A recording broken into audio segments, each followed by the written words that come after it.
The likes of Sir Francis Drake and Sir Martin Frobisher claimed many lands in the name of England, but these were not followed up with settlements. The first English colony, established in North America at Roanoke Island in 1585, failed dramatically, with the colonists mysteriously disappearing, never to be seen or heard from again. Elizabeth also granted several royal charters to joint stock companies, who were established specifically for the purpose of developing overseas trade.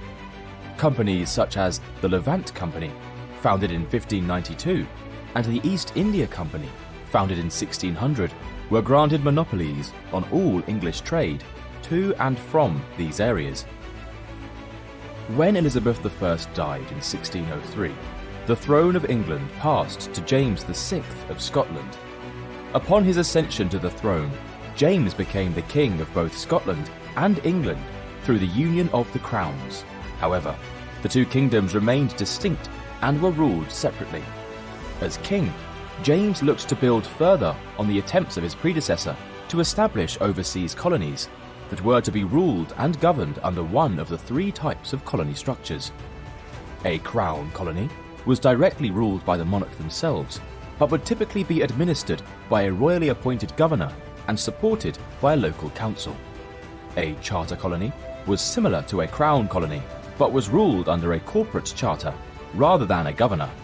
These charter colonies often granted colonists significantly more political liberty compared to other colonies. A proprietary colony was governed by an individual who was typically the head of a joint stock company.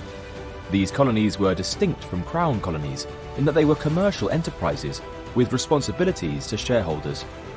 Proprietary governors typically did not live in the colony, and so appointed local governors and councils to rule in their absence.